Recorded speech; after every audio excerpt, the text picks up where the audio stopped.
Hello, everybody. Welcome to Better Together. When you know better, you get better. That's what me and Winnie here are trying to do every single day. Right alongside Kelsey and Jeff. Oh, she wants her belly rubs. She wants a belly rub. Here she goes. You're a dirty little bitch, Winnie. You are dirty. You need a grooming today. Hi, everybody. That's how I talk to Winnie. Yeah, we say inappropriate things to her, and we're hoping that after 20 years of saying inappropriate things to our dogs, we will not transfer that to our children. But how am I not going to be like, you little asshole, I love you? That would actually be a fun post for our Instagram account today, is to ask everybody what they call their dogs. Like, what horrible things do they say to their dogs? I love that. Right? Hi, guys. It's Wednesday, January 27th, 2021. It's almost over January. That's kind of crazy. I'm going to be 92 soon at this rate. Me too. Winnie, shut up with your stinky breath. Your breath smells like somebody's butthole. It does. It really does. Not that I've been in anyone's butthole. Yours has been right up against me. She licked her Why butthole am the I other so night. Weird? She licked her butthole, then tried to lick me, and I said, no, ma'am. This is where I draw the line. No, ma'am. I actually have a really funny video in LA before we came out to Connecticut. She was on the bed with my mom, and she backed her butt up to my mom's nose and started wagging her tail in her face. Vincenza. And I was like, Winnie, what are you doing to Yaya? All right, our quote of the day: willpower is not about resisting, forcing, or controlling. Oh, I thought willpower was kind of resisting when I'm willpowering my way and saying, no, I won't have this. No, I won't have that. True. Okay, so willpower is not about resisting, forcing, or controlling. It's about choosing. You know, I got some sleep when I'm starting to get really giddy. I got a little sleep last night. Not the best, but I got some. Proud of you. Back to the quote. Willpower is not about resisting, forcing, or controlling. It's about choosing. And there are just two basic choices: to feel expansive, loving, and connected to the high vibrations of your soul. Ooh. To literally be your soul, or to feel contracted, afraid, and immersed in the low vibrations of suffering. To not be your soul. That's from Penney Peirce, our guest today. Damn, when you put it like that, duh, I totally want to be in my highest vibrations and be my literal soul. We're going to be chatting with bestselling author, coach, and dream interpretation thought leader Penney Peirce today. She is going to tell us all about dream interpretation. I'm very excited about this. Me too.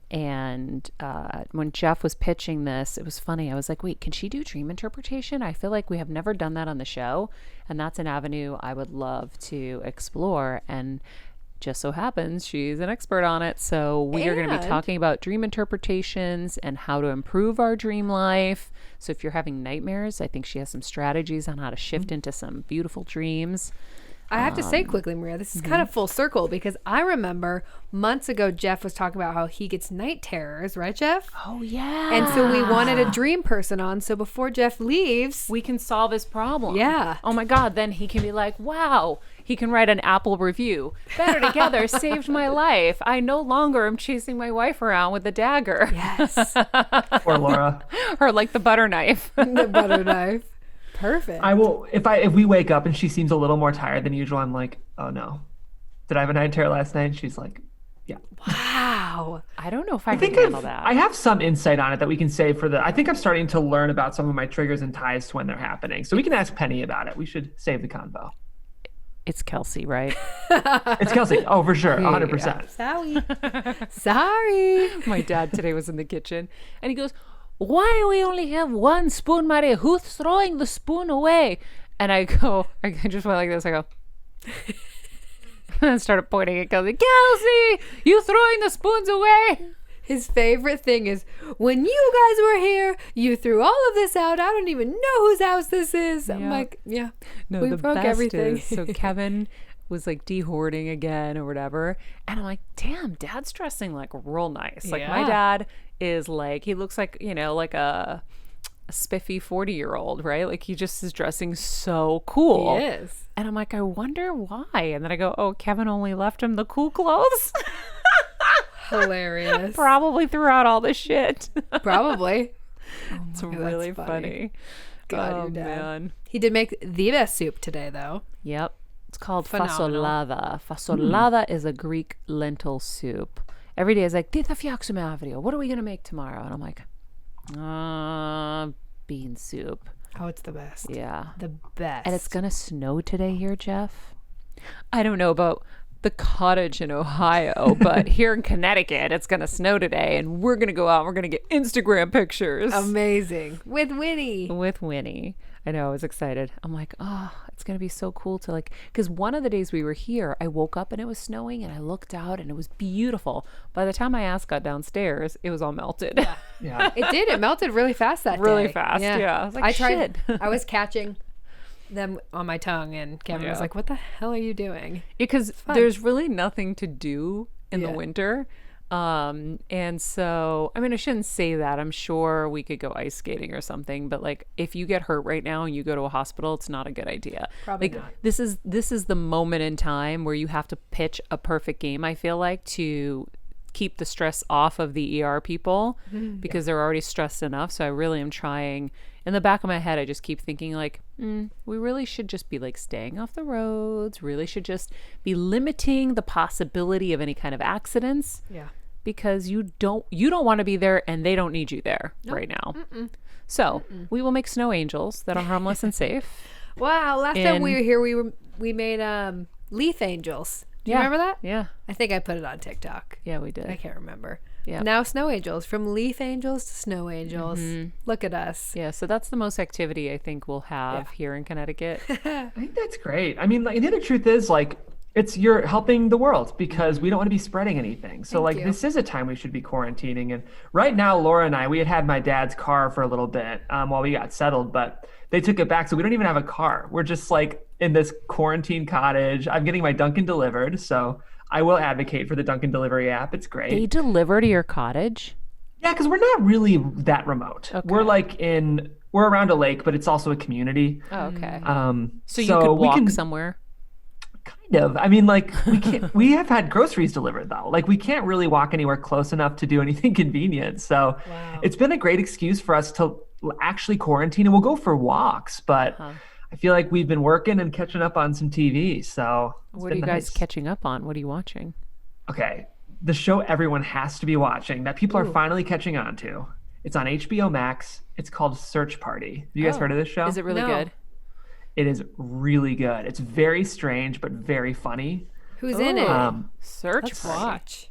Yeah, it's good. It's got Susan Sarandon's in this season actually. So is Ann Dowd and Busy Phillips. But the main actress and is Benito Skinner. My Yeah. guy. My God. Yes, we have to Yeah. watch. He's so funny. Okay. He's so funny. it's a little dark, I will say, but it's very, very funny. So it's I like love if dark Breaking and I Bad love were funny. much funnier. But if you're in the mood for some dark comedy, Search Party. All right. oh, All right. we gotta watch. Just FYI, we get a little snoring poodle here. If you No. hear any noises, it's not Kelsey and I's belly. It's not us farting or anything like that either. It's her just snoring oh, because my hair. yeah, that's what she does. We were watching 90 Day Fiance last night. I don't know if any fans out there, but oh my Lord, is this show just brilliant and just so funny and just the gift that keeps on giving. Like, it's so crazy this season. There are these like parents who have a farm. And so the son met a girl. I think she's from like Ukraine or something. And she's like a stripper there or something. I can't remember exactly. Maybe an exotic dancer. I don't know. But they won't let them share a room. And so the girl is like, we're going to get married in 90 days. Like, I need to like experience you. I need to see you.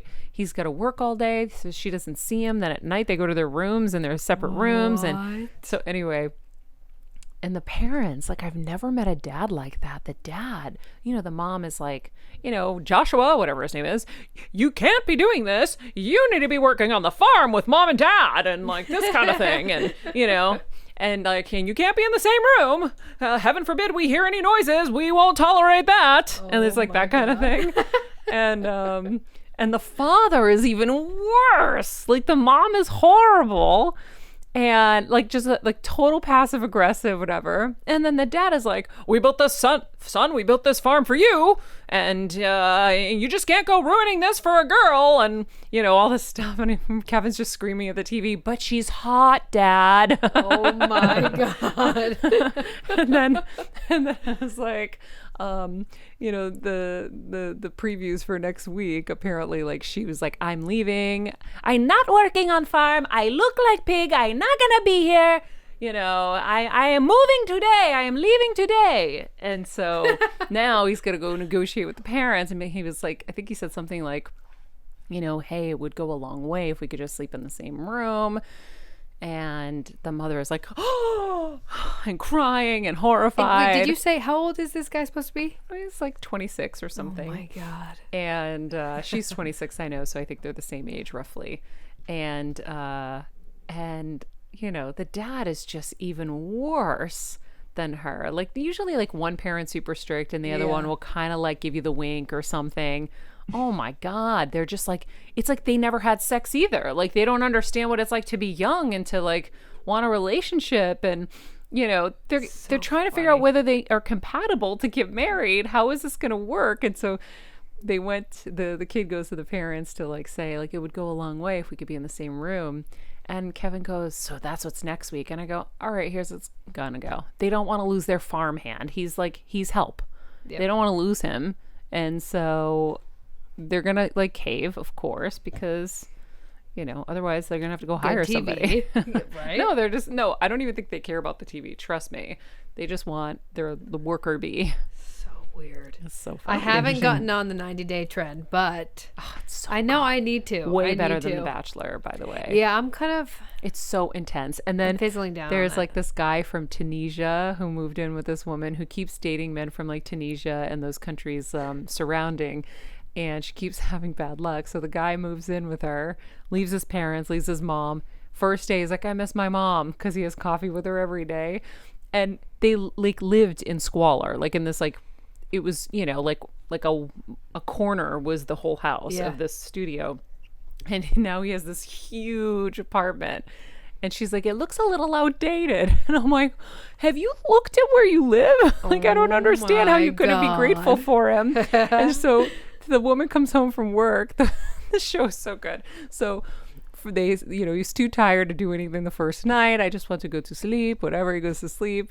The next day, they wake up. She goes to work. When she comes home from work, this is her first time like now getting to spend time with him. He's like, "I was thinking, I miss my family and I miss my friends. I'm thinking like in the summer, maybe I can go visit them." I'm sitting there. I'm like, he's already thinking about leaving. Like, It's been like, what, a day? it's been 15 hours. "I think we got a problem. Houston, we got a problem." He can't disconnect from mommy. Oh, he misses his ritual. Yeah. His coffee mom ritual. So if you guys don't know 90 Day Fiance, Big fan over here. It's an American that meets someone overseas, and now they fall in love, and now they have 90 days to get married because they get the visa, they come over. But what's crazy is the experience of them figuring it out, families thinking that the person who's from the other country is just in it for the coming to America and all this stuff, and it's really funny. And then there's this other girl who's out of her mind, like out of her mind, gorgeous, like you can't stop looking at her. She's from Russia, and she's so unique and gorgeous and just out of her mind. It's so fun to watch. I feel like all of these characters are, right? They're so good. I need to start watching with you guys. Yeah. That, and then we'll watch Search Party I'm gonna watch Search Party. It's too good. I love it. You guys will love it because it really is designed to make fun of millennial culture. The main characters are like in their I'm really trying early not 30s. to do that anymore. I'm Thank reforming. you, Maria.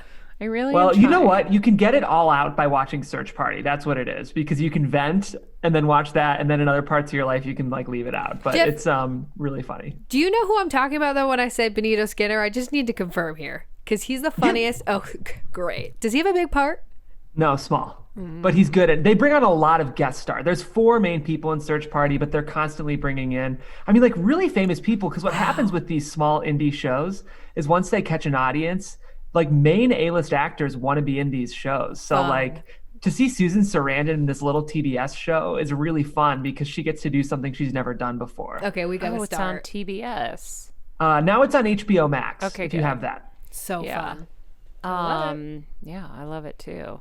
All right. Well, let's talk about our donkeys as it's time for our Dunkin' break. Yes. As you know, we run on Dunkin'. So today we're going to be talking about the fabulous frozen drinks at Dunkin'. Kelsey's like, who wants a frozen drink right now? I'm like, I do. I have no problem with a frozen drink. I'm in a room temperature controlled house.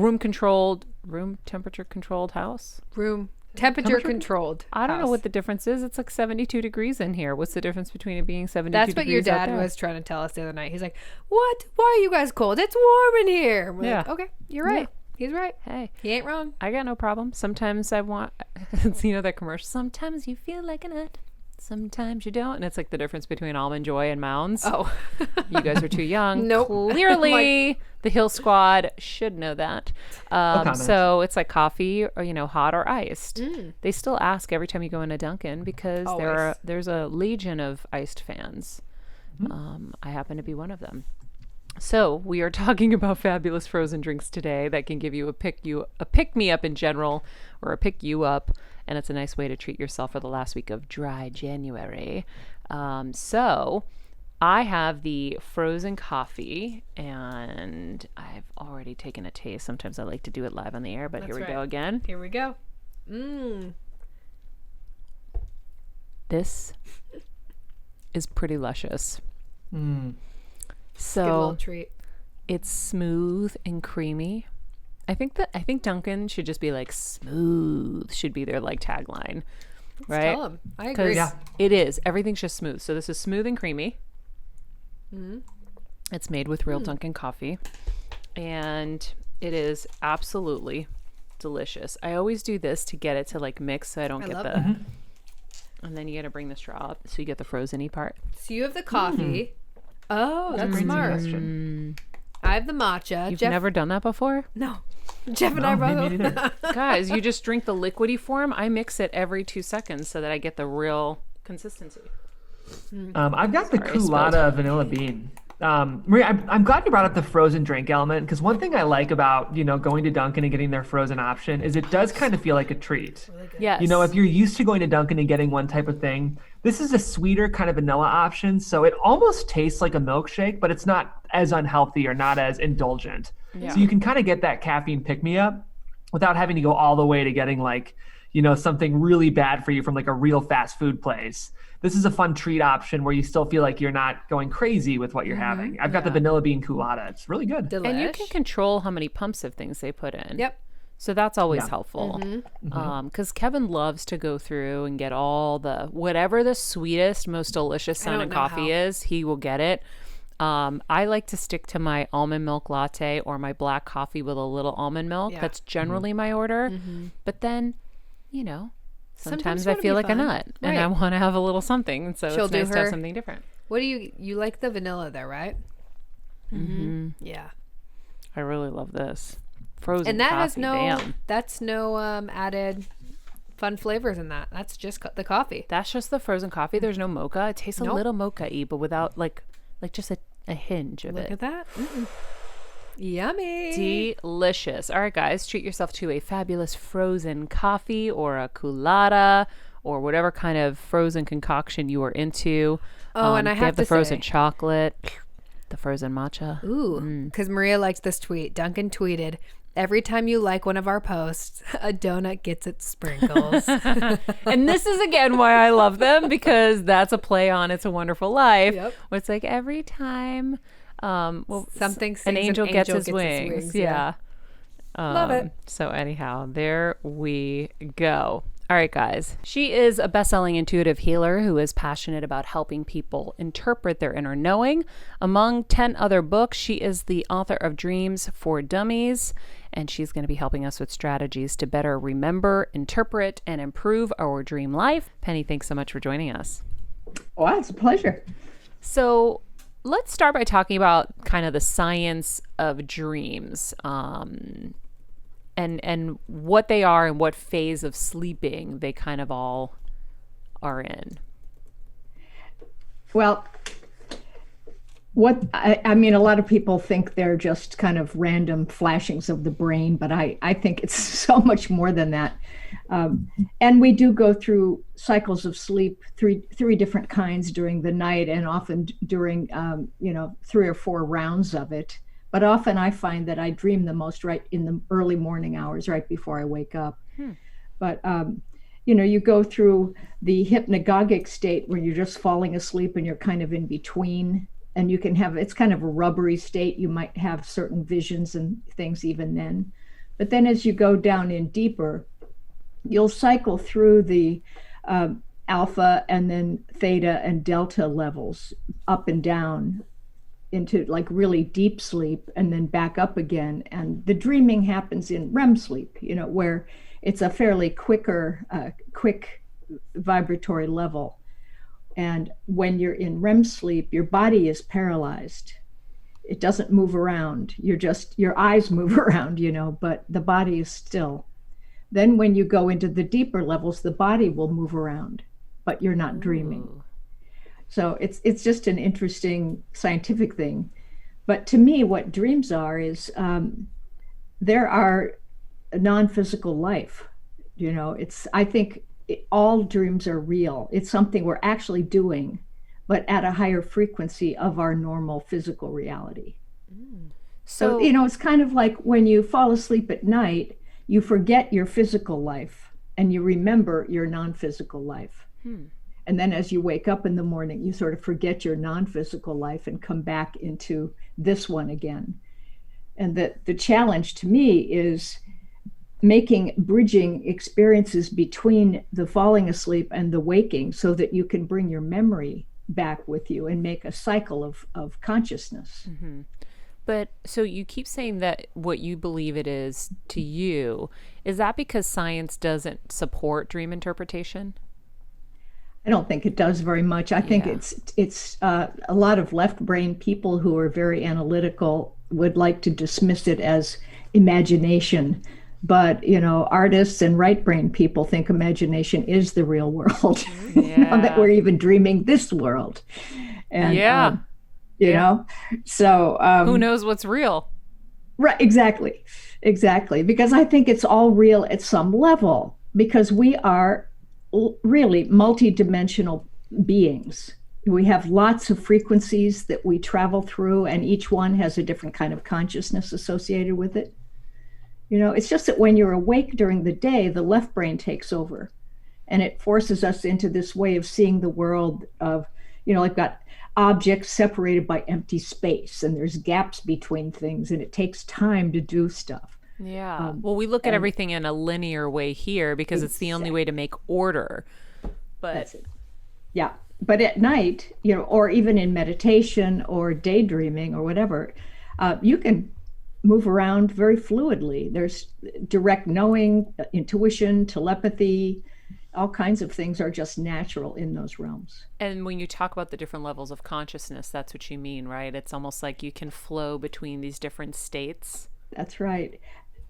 Just to synopsize the states a little bit. I mean, people talk about it differently, like it's energy bodies or different dimensions, or in terms of dreams, I've called it the dream zones, that we go to these places and dream. But it's, the physical world is one, and we're doing our dreaming here during the day as well. Then the etheric level, which is the energy body level, that's right next to the physical. And often it's the place where we have kind of imprints stored, like old wounds or things I'm never going to do that again. And those are patterns that determine what the physical is going to look like. But then the higher level beyond that would be the emotional realms. And as you get out there, I always think there are two parts to each of those levels. One is a lower one and a higher one. The lower one is ruled more by fear and fear beliefs, and the upper more by love and unity and higher consciousness. So you go through the emotional realm. The lower might be what some people call the astral plane, or it's where kind of negative emotions are stuck. And as you get to the higher one, I would say it's more like pure electromagnetic energy. It's about higher motivation and a sense of enthusiasm, more positive feeling states. Yeah. Then That's you go where to the like, mental, oh, go ahead. Yeah. and that has a division too. Lower mental would be fixed beliefs, that don't move, and you're locked into this certain way of thinking, polarity thinking. And then as you get beyond that, it comes into intuition and inspiration and revelation and all the higher kinds of almost like direct knowing of large patterns of information, for instance. Are you And then able to beyond get, that are you able is to, this, before you move on to the yeah, next one, are you able to get to the higher level of mental without unblocking the lower mental? sure. Okay. Yeah, it's just what you place your attention on is Got it. where you go. Got it. Okay. Well, So I'll then talk after about that in a mental, minute. But yeah. just the last level is, I would call that the spiritual level. It's the causal level, where often our sense of purpose is, and the soul's dis, what it wants to do in the lifetime. And also it's what some people call the Akashic records, which is kind of this great memory bank of the whole planet of everything that's ever happened. It's all collective knowledge there. But we go in and out through those zones all the time, and we check and look and see, well, what's my path today, or what am I doing? Which way shall I go? And it is about clearing the fixations as well What in does those that lower mean? zones. Like what you're kind of stuck focusing on? Yeah, yeah, Yeah.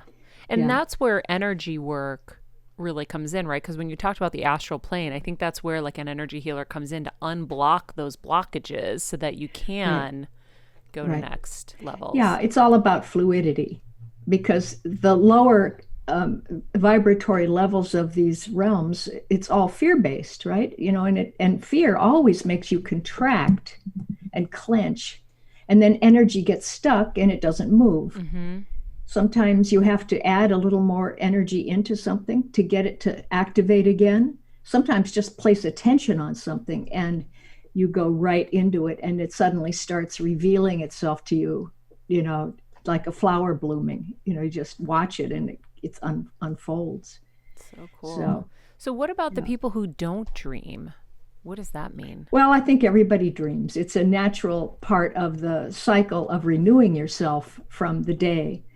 But, we don't remember dreams, because as soon as you open your eyes, you haven't cultivated the habit of a gradual shifting over into the daily round, and you just immediately, what's my to-do list? Got to scrub my teeth, and all that. But you can cultivate that habit of waking up more slowly and kind of like, what was I just doing? What's my first thought of the day? What am I feeling right now? And you can start kind of bring these things over with you bit by bit. I like what's my first thought of the day, because usually the first thought of the day is you grab your phone and it gives you the first thought, right? Rather than kind of just saying like, And I also like the idea that our dreams are telling us things, right? Because there are those times when I'll have a dream and it's so vivid and it feels so real, and I kind of feel like those are the moments where you cross into other planes that either existed in your life or in past or future, because like I said, here we're talking linear time because that's all like we can make sense of. But, when you talk to, quantum physics people and, people who are smarter than us, but like the little bit I've read about it, and even, people who've crossed over to the other side have said all of time is fluid and just happening all at once. Right. And that's why the present is so important, because it's the only real thing you have. Right. But what's happening today is really that the present moment is expanding. It's like it's becoming this one huge big ball around us that includes the past and the future. And they're not really out there anymore. There's no outside world, because the present is taking up everything.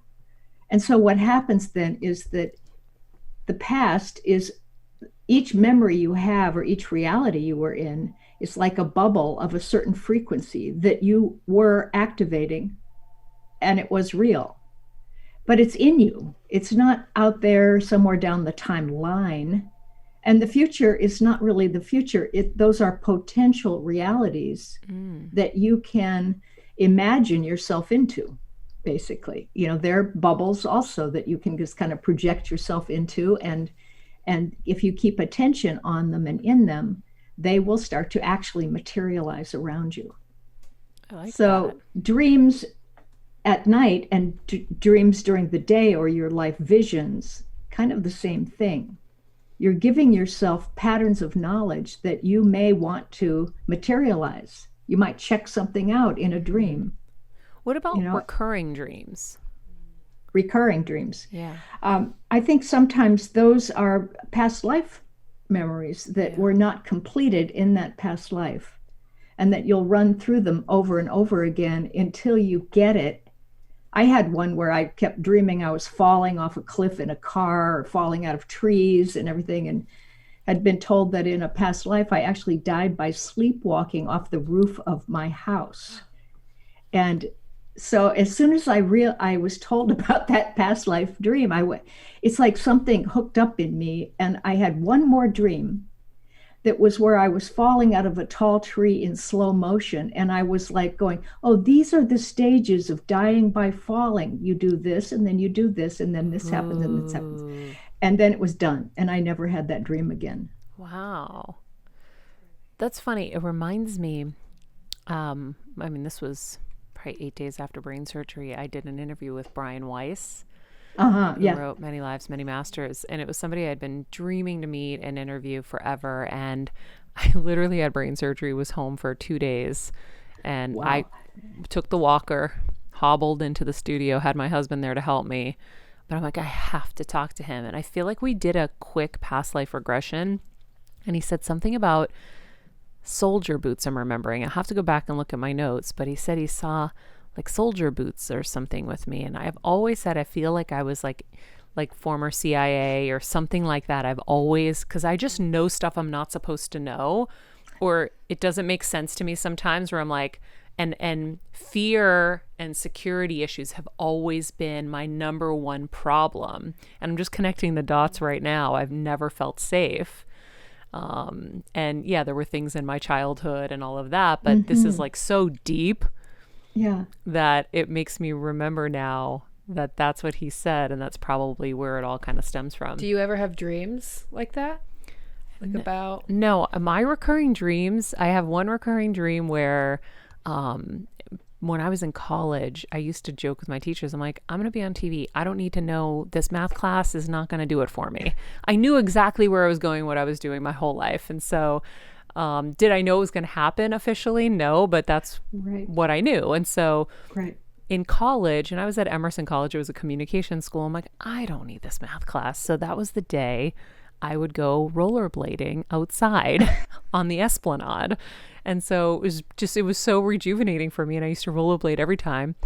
And I just showed up for the tests. Like, that was it. And I keep having a recurring dream that I showed up to the class without shoes on, in my pajamas, I think, but at least without shoes on. And that I missed the final and my life was over.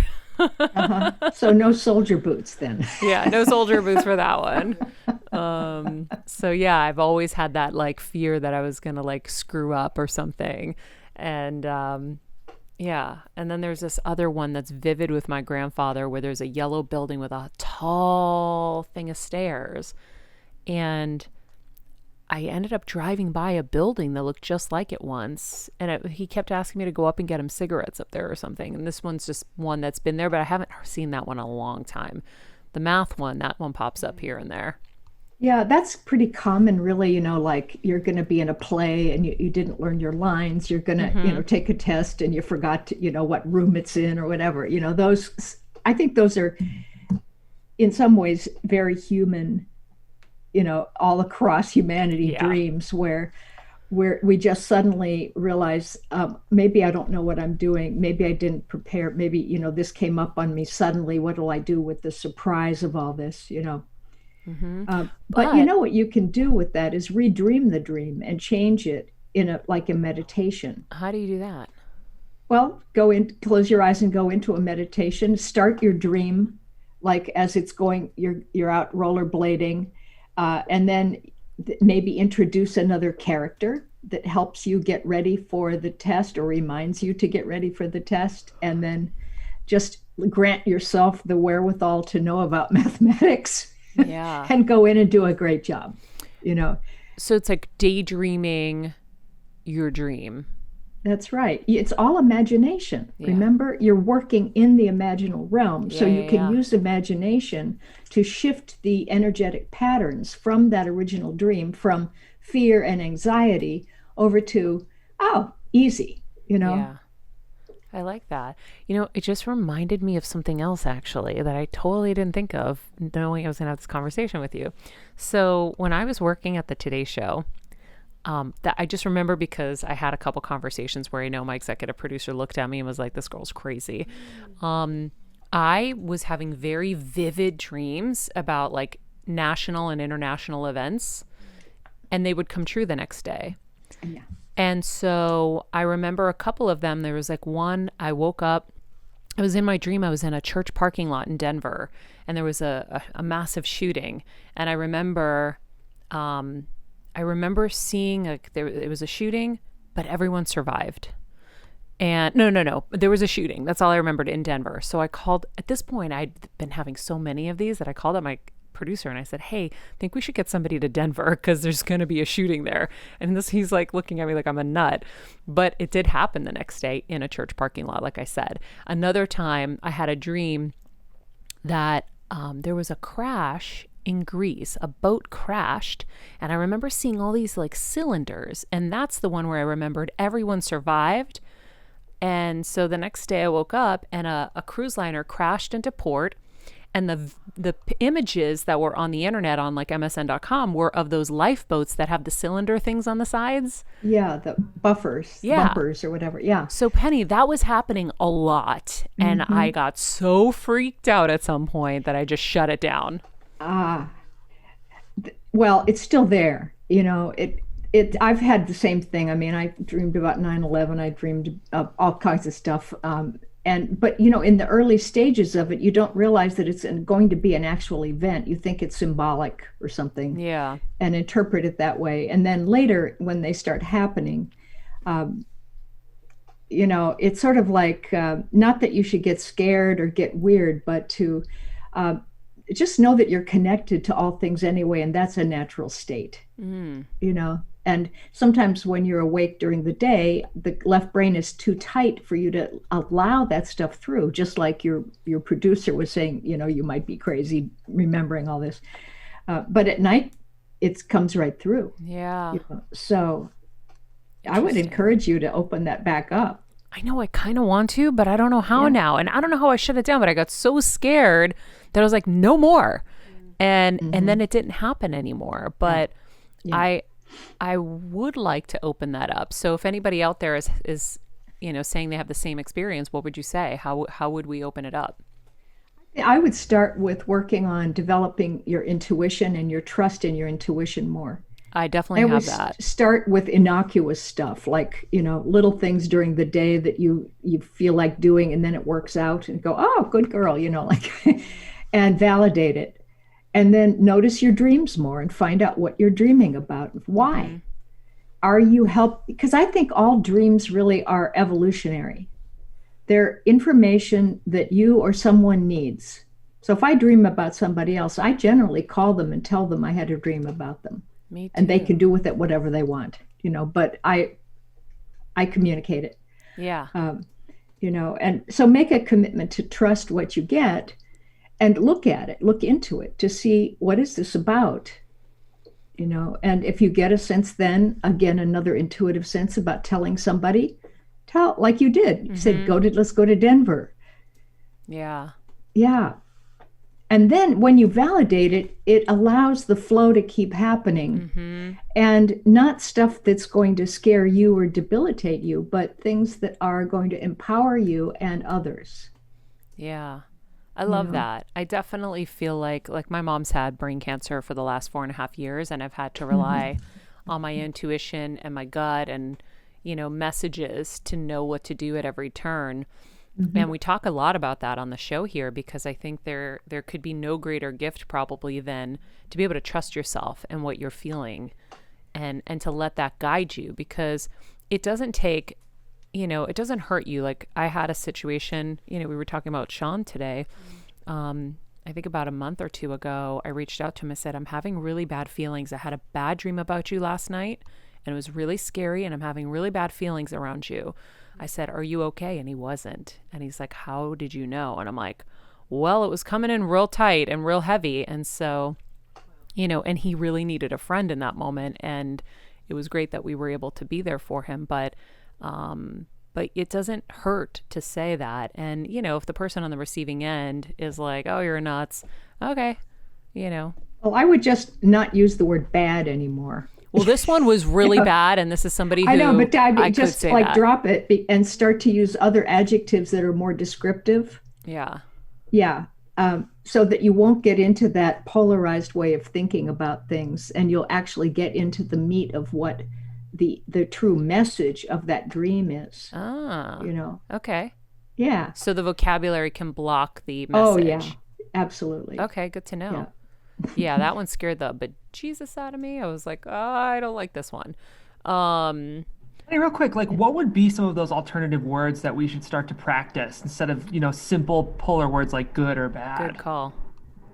Well, in that case, you might have said I had a dream that caused me to really feel very tight, or a color, a texture, other kinds of descriptive adjectives about the way you were feeling in the memory of it, concerned, whatever, things like that. How do you suggest people go about interpreting their dreams in general? I think it's important to remember what we talked about a little earlier about the different levels and the dream zones, because every night we go out to a variety of them, but we may be focusing, for instance, at one time in our life on the lower emotional realm where we have fear stuck. And then you may have dreams that are, and often that level is so close to the physical world that we have that it in symbolic terms, like in a rushing river or a mudslide or a tsunami or, somebody chasing you. Mm-hmm. So those kinds of dreams are usually at the lower emotional level. Mm. So if you notice that you've been dreaming there for a while, you may be working on trying to free up something and clear something from your, I call it your clutter, just trying to get rid of the fear-based stuff so that more of the truth can come through. If you've been dreaming very abstractly at a higher level, like sometimes I'll just dream in geometry. Or I remember one morning I woke up and I felt like a mermaid, like I had fish scales all over my body and these scallops.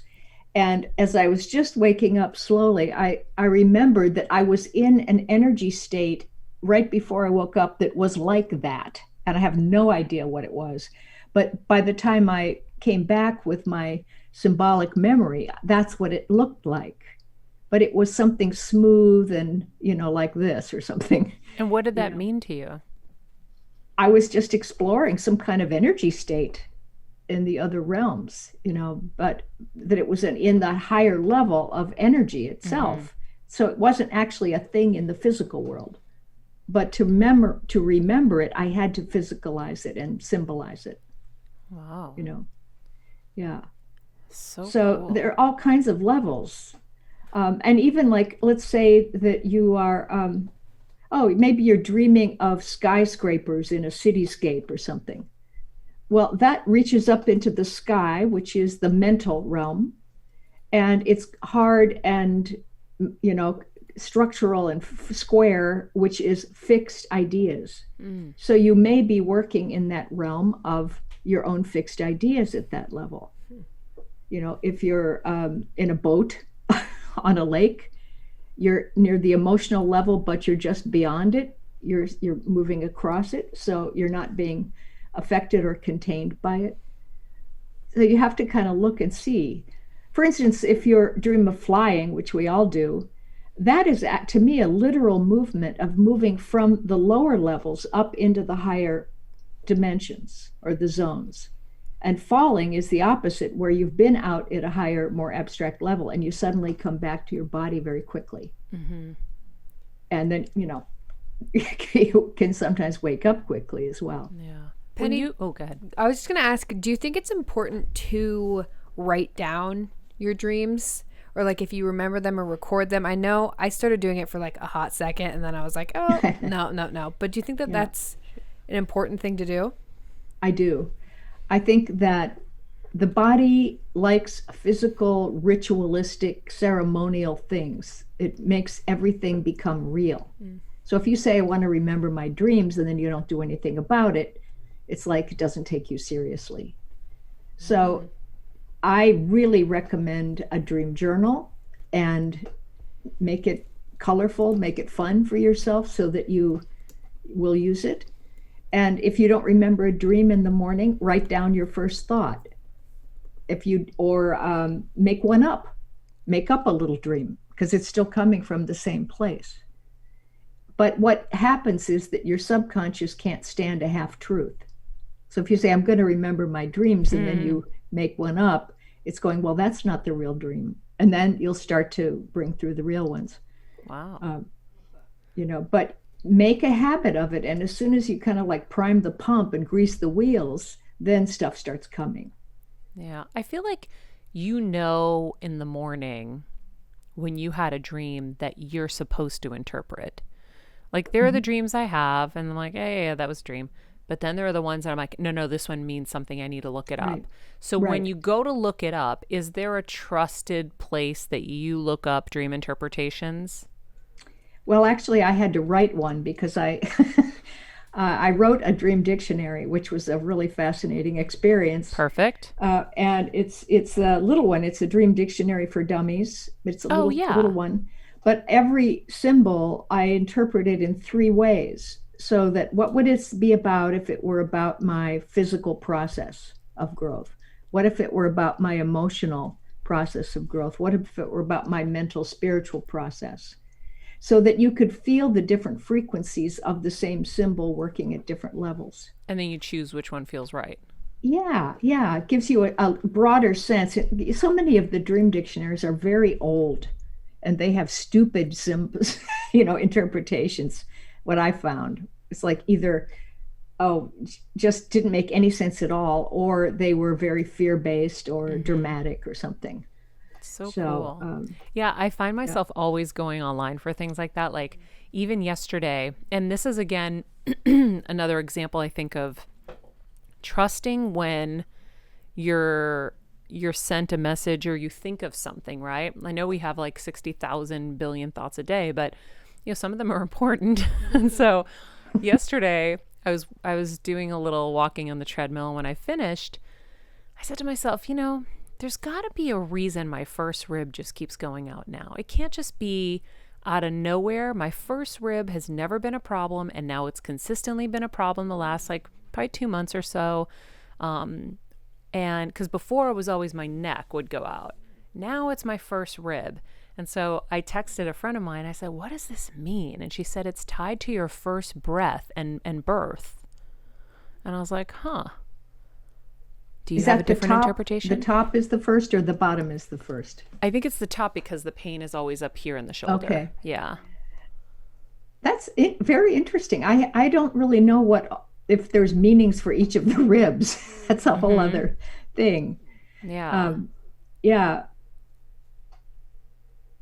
Well, it certainly has to relate to the functions of the chakras that it's near, so if it's close to the throat, and the breath, then it may have something to do with you opening up or more of your true self-expression, right? And if it's out, it might be calling attention to a way that you're expressing yourself that you don't want to be doing anymore. Ooh, interesting. Right? I like that. That needs a little bit realignment. Yeah. Do you believe in that? Do you believe in the physical, the physical things that could be signals for? Absolutely. Yeah. If you have a fixed idea or some old habit that you've been doing over and over, where would that live? It would be in the lower mental realm. connected to something in the emotional realm, connected to something in the etheric body, which then goes into the physical body. So there's what would you call it, a precipitation process that goes on from the non-physical realm into the physical. So I call that your inner energy blueprint. That we have a pattern of ourselves that's partly made of fear and partly made of love and unity and all the good stuff with flow and everything. And part of why we do things often it's partly fear and partly love. But so when a physical thing starts to occur, I always look behind that to the previous ideas that it might be stuck in the higher levels. Fix it there, and then it precipitates down without that problem in the physical. Interesting. How do we feel about lucid dreaming? How do I do that? What's lucid Well, dreaming? lucid dreaming It's is like where when you become aware of being awake within the dream, that you can so control cool. it from within the dream. Oh, yeah. Is that when like you have a dream, you wake up and you're like, shit, I want to go back, and then you can pop back in? I think so. Yeah, I do that. And but it's also that okay, I'm awake during my dream. I think I'll do this next. So cool. Yeah. Or go over here next. Yeah. Ooh, Yeah. you're in the captain's chair. Yeah, but just think of having a lucid experience while you're awake. Yeah. That would be a good thing. Yeah, why don't you want to control your real life? Okay, fine. I'm just like, that's such a cool concept. Like, what?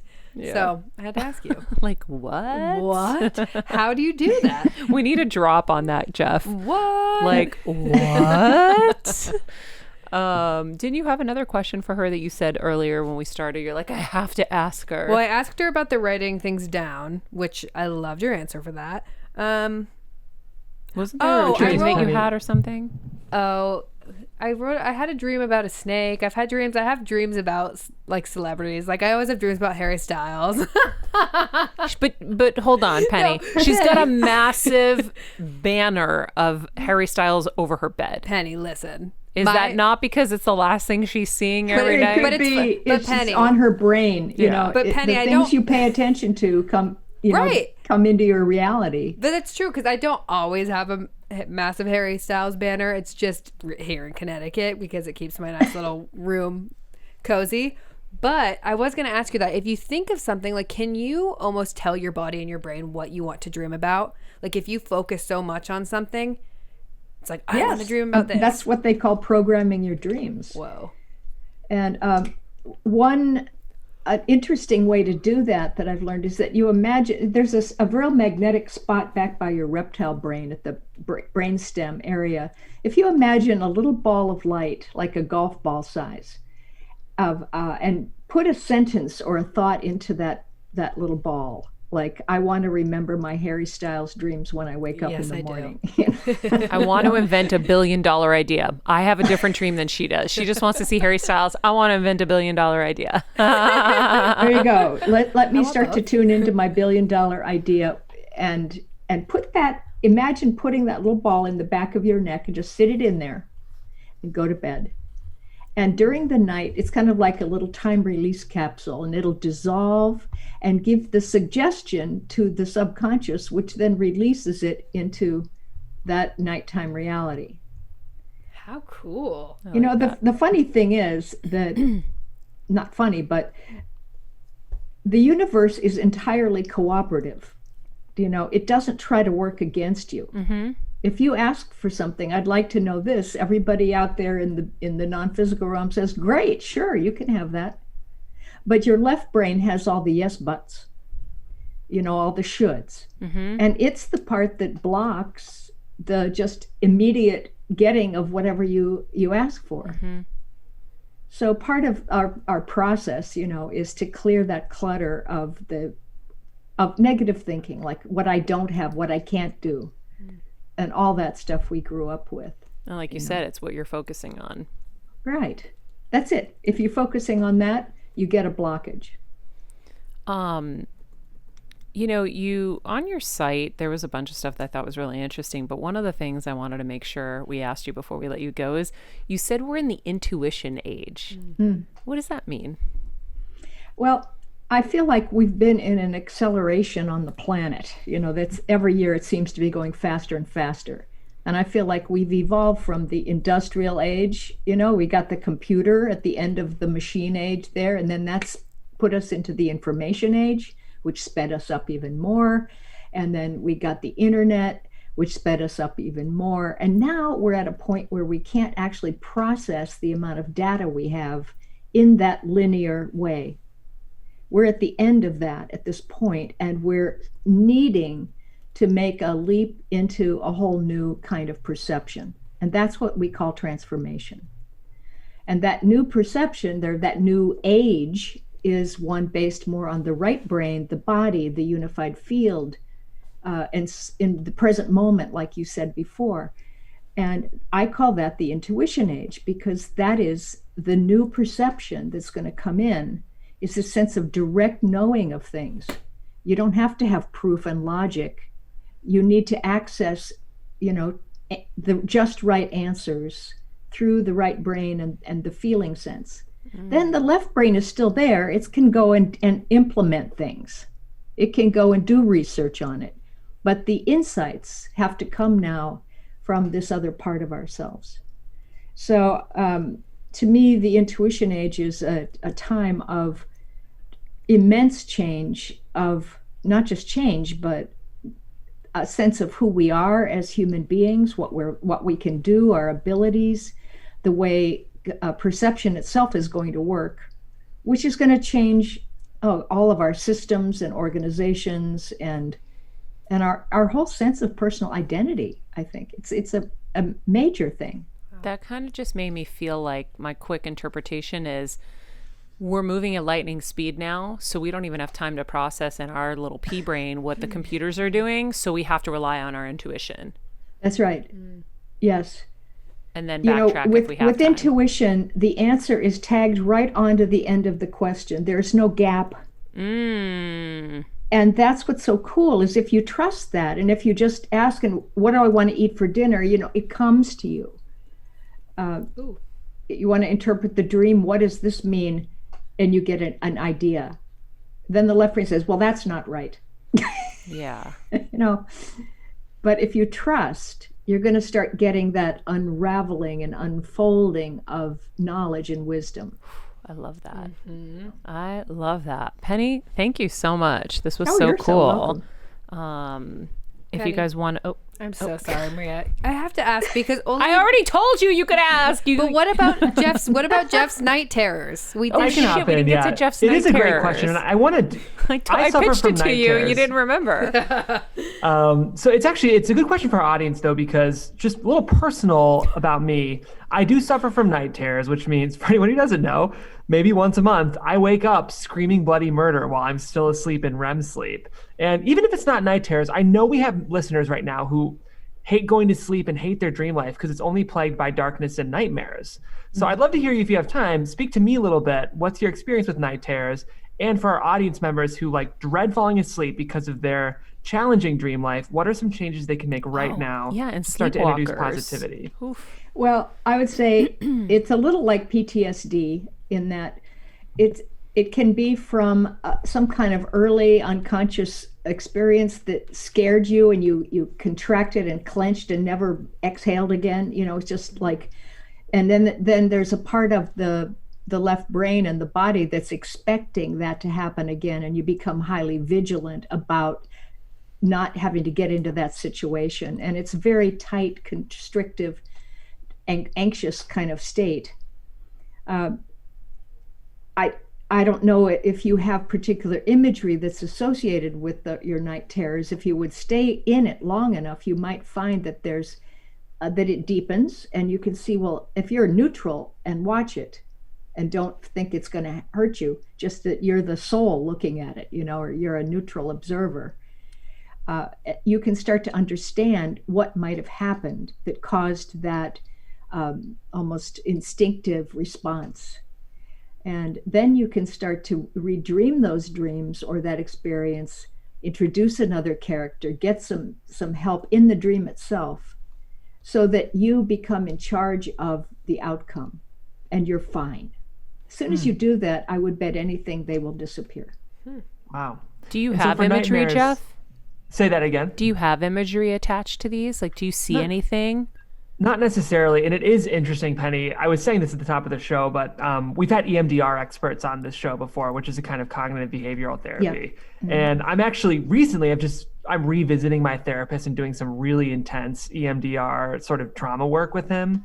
And I think they've been happening lately again, and I think it's because I've been revisiting some of that stuff that you're mentioning. So I do think it's tied to trauma. And I think when you mentioned the idea of redreaming our dreams, is that usually the most effective way for even our listeners who are suffering from nightmares right now to take agency kind of over their dream life? I think it's fantastic. And there are different ways to do it. You can, like I said, introduce another character. You can also take the dream and once you see it, it's like a film strip. You can back it up. What started before the part where I noticed the dream, and then extend it, what's going to happen afterwards, and just don't try to do it with your head, but let the imagination bring ideas to you. And then you can start to look into those symbols and imagery and interpret it to see is this a literal thing like my falling dream, or is it something that is actually symbolic of something else? I find a lot of these kinds of things are past life related. Yeah. Wow. Jeff, question for you. Yeah. What were your parents like if you failed? Maria, you are such an astute observer of people. This is what I've been getting into my therapist is I grew up in an amazing home, but it was a high standard home. And it was also a home where, and this is common in the Midwest, I think we repressed conflict. So it wasn't even that my parents would get upset that I failed. It's just that failure wasn't necessarily an option. So I have was been just working getting through a a lot strong of this, which feeling about that. My feeling was it's attached to your fears of failures, and it comes at moments in your life when you're afraid you're going to fail. So when you took on Better Together, you probably were afraid you were going to fail. You have a movie that's coming up, you're probably afraid you're going to fail. And that's why the night terrors are coming back. I think this is just something that was just screaming at me while you were talking. I'm like, I think it might be connected to moments where you're afraid you're going to fail. Might have happened before you got married too. Wow. I think that's really astute. And I think what it is, Maria, it's not only tied to failure, but I think disappointing people. Yeah, I well, think it's the my same kind of failure is feeling. very closely tied to people pleasing. Yeah. And I think a lot of the traumas that I revisit, and I've had a great life. I'm not going to, but everyone has stuff they deal with, right? And I would recommend EMDR to anyone. It's a beautiful form of healing that I've found. But yes, I think for me, it's really about people pleasing because most of my negative dream life has to do with disappointing or upsetting or failing people or watching people I love die when I could have been there to help them. And I think that's a lot of what my wonderful brain is dealing with. Yeah. It's kind of like your soldier boots thing too, in a way. That's the anxiety that we hold underneath. I think if you go under that, there's often at the base, it's like this really groundless feeling of fear of annihilation. Like if I don't do this, like somehow I won't be.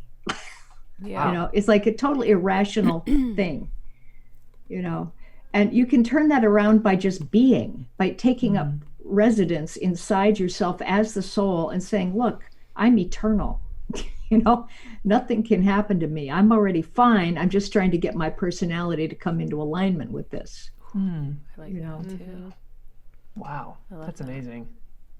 All right, so Jeff, you're going to start recreating your dreams, but also sometimes once you know the source, you can release yourself of it in this plane, I'm assuming. And once you can release yourself from it in this plane, then and you're not carrying that in your day-to-day life, you're not going to have it follow you at night. I think that's 100% right. And it's usually it's funny. It's the night, I see my therapist at night, and it's that night is when it's really intense. And then the next day is when I feel like it's been released. So, I mean, I'm wondering, Penny, is there some truth to sometimes our really painful or challenging dreams are actually cathartic? Because sometimes I feel like getting those nightmares out of those night terrors out really free me in a way. Right. It's cathartic as long as you then take it to the next step of making sense of how it happened in the first place, or and you don't have to go into a long process of therapy over that. You can get, like a flash, a glimpse, and they go, aha. And at that point, you get the understanding of it. And you say, oh, God, it was just that. A big dog barked in my face when I was 2 years old, or whatever. And then you come back to yourself now as a wise person. And it's almost like it just dissolves off into the field of energy around you. And it's not in shape anymore. It's not taking form anymore. So cool. Oh. So cool. All right. Penney Peirce, if you guys want to know more, including workshop opportunities, you can go to our website, pennypeirce.com. We will link to that in the summary of this episode. Penny, thank you so much. Hope to see you back here soon. Oh, it's really fun. Kind of just scratch the surface. Oh, yeah. I'm sure we've got plenty more to cover. That's for sure. Thank you. Have a great day. Thank you, Okay, Penny. sweet dreams. Yes. I'm excited to dream tonight. That's Penny's sign off. I love it. Sweet dreams. Well, part of it is like making sure you don't watch scary shit just before you go to bed too, because Yes. that will affect your dreams because it's what you're carrying in your regular life. That's it. Yeah. So watch Schitt's Creek at night. Yeah. And Amazing. laugh. All right. Thank you so much. I'm glad you remembered to ask about Chef's Night Terrors. That's what I knew there was something major, and this one's talking about Harry Styles posters. I'm like, get to the right thing. I'm looking at my questions like, will I meet Harry? No, just kidding.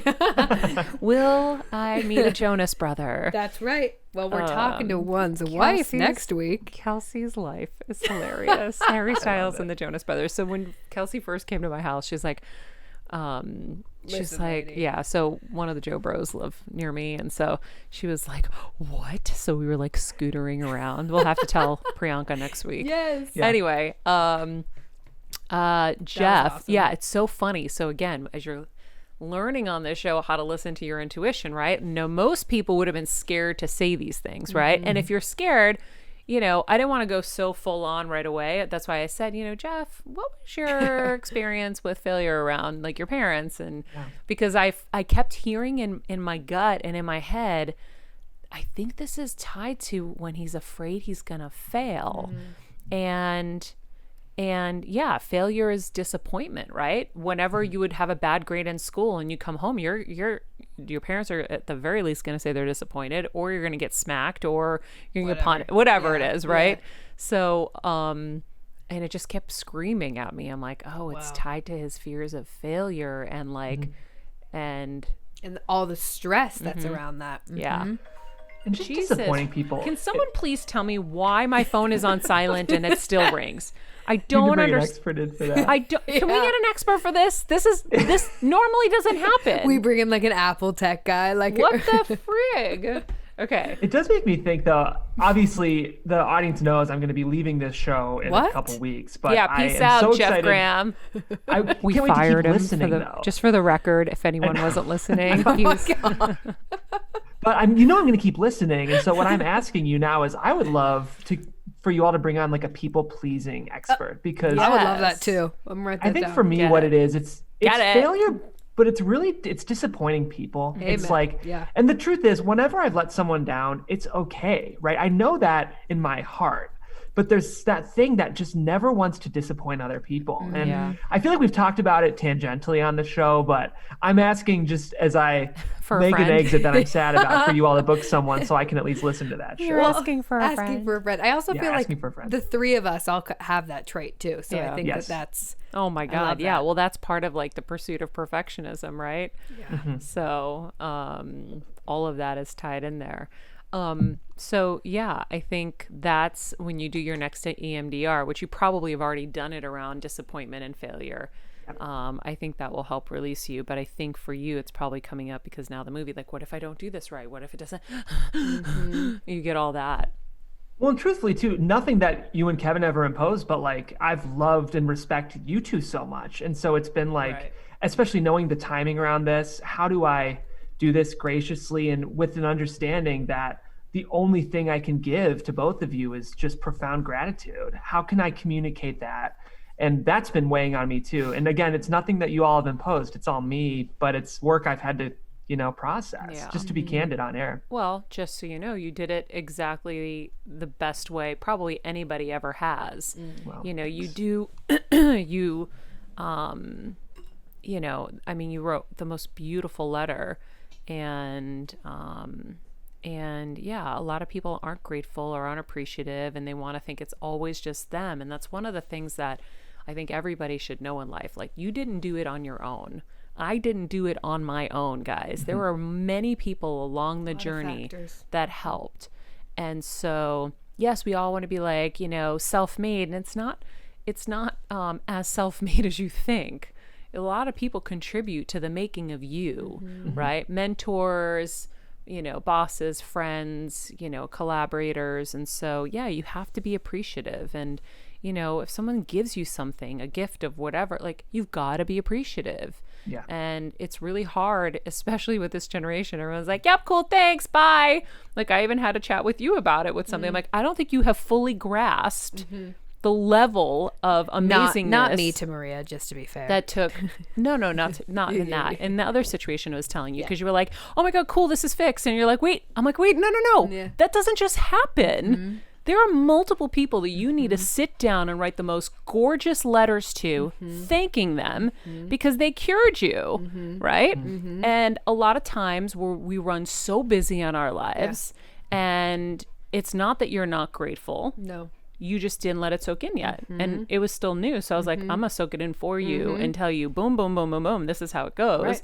And this is what you got to do, because I am your mentor, Right. and I'm going to make sure you know, because I am not letting you go out into this world like everybody else who is not grateful or doesn't show their gratitude in the right way. That's the thing. That's it. Yep. Is, a letter to somebody who has done something kind for you goes such a long way.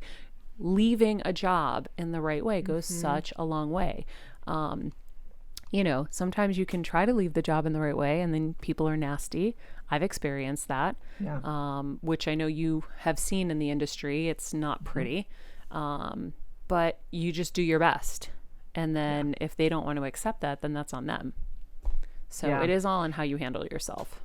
Definitely. But that was an amazing interview with Penny, and the intuition age stuff, I'm so glad you asked. Yeah. Me too.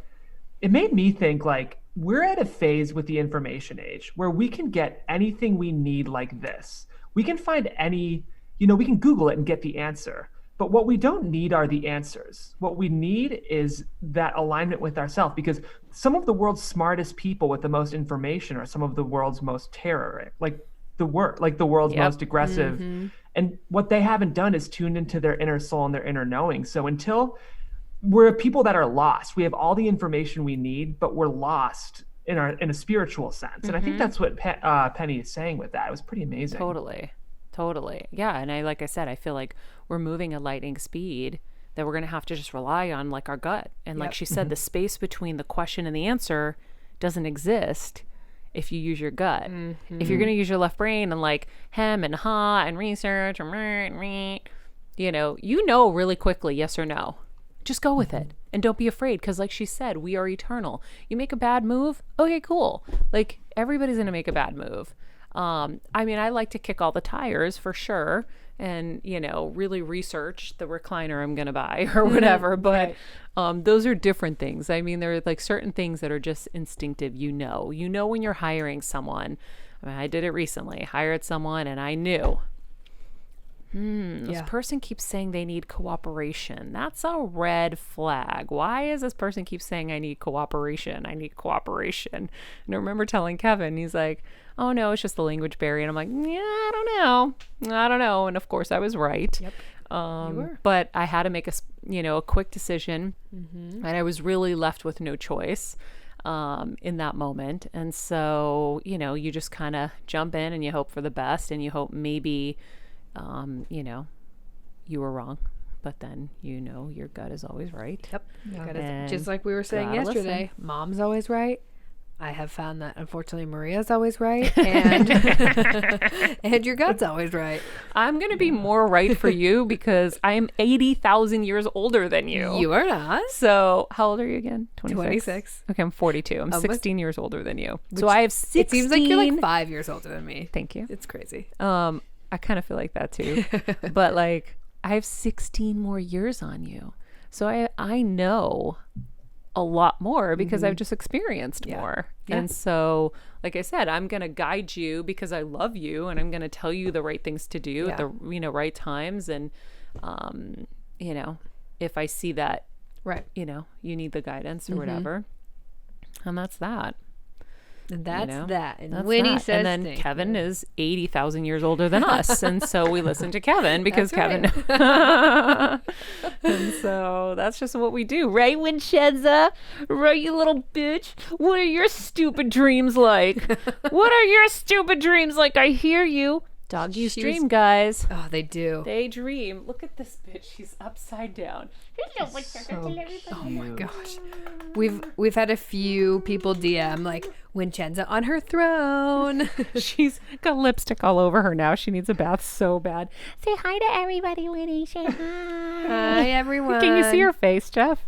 She's smiling. She's, for the podcast listeners, she truly like has this, like, pardon my French, but shit-eating grin on. She's just like eyes open. It's hilarious. Oh my God. Mama just got lipstick all over you. It's organic, so don't worry. It's organic, you stupid bitch. Guys, we have to wrap the show because I want to go see Snow upstairs. Oh yeah. Anyhow, thank you guys for joining. By the way, Heel Squad. Heel Squad. I'm on Celebrity Wheel of Fortune this Thursday, 8 p.m. on ABC, playing for the Brain Trust at Cedar Sinai. But I also, because you're only supposed to pick one charity, I did this probably 2 or 3 days before my parents were released from the hospital. And it was a real, like, I didn't know if I should do it because I was, on the phone with multiple hospitals at the same time. And it was a really kind of scary time. And I remember calling Kevin. He's like, you absolutely have to do it. And because I was like, well, I could raise money for the charities. He's like, you have to. And I was like, oh, yeah, good point. Okay, it'll be a good escape and I'll do good. Okay, cool. So I ended up doing it. And I raised money for, so I went for Cedar Sinai, and I also played for UCLA. And so we will know more about what happened on Thursday. But tune in to Celebrity Wheel of Fortune, 8 p.m. on ABC. It's going to be a lot of fun. We're going to do a whole viewing here with my mom and dad and everybody. She was great. It was a lot of fun. And had a lot of Dunkin' Donuts coffee that day because my brain was cooked. And I made sure I had 18 coffees so that I could be awake and know what I was saying. But also for our friends who are new here today, we have a thing called Patreon. And it is our exclusive hub. You get ad-free content. You get extra content. We have monthly workshops that we are really, really pumped about. We have a heart chakra workshop coming up in February. So if you haven't signed up, at the $10 tier, you can get the workshops as well as everything I mentioned, but there are lower tiers. What's the lowest tier we have, Jeff? Is it $5? $5 gets you ad-free shows. So $5 a month will get you ad-free shows. $10 will get you the workshops. Anyhow, join us because you get exclusive access to these guests that we have on the show, to these healings, and it's a really great investment in you. And it also is, it's kind of like those win-win scenarios, and we love creating those win-wins. It helps us as a show keep the lights on, but also we love to be able to help you. So click the link tree, the little link on Better Together with Maria or on Maria Menounos on Instagram, and you can sign up really easily there.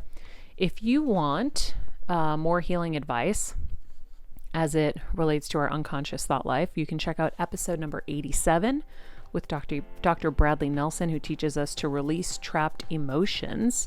Tomorrow, we're going to have entrepreneurs and influencers, Olivia Aurora and Sophia Culpo. Oh, how cute. I know. Okay. Sister time. Very exciting. I went for a hike with Olivia just before we left LA. We're going to talk about their new fashion line and how they've managed to build this brand and stay so close as siblings. I always love that. Me too. Don't have that, so yeah, I love seeing it in others. Guys, you know me, I'm honest. Sorry, Winnie, sorry. Okay, I didn't mean it. Guys, thanks for being with us on this journey. We love you guys, and come back tomorrow, would ya? Would you? All right. Follow us at Better Together with Maria, at Penney Peirce, at Jeffrey Crane Graham, at Kelsmeyer too. And remember, be nice people, make good choices, and be present.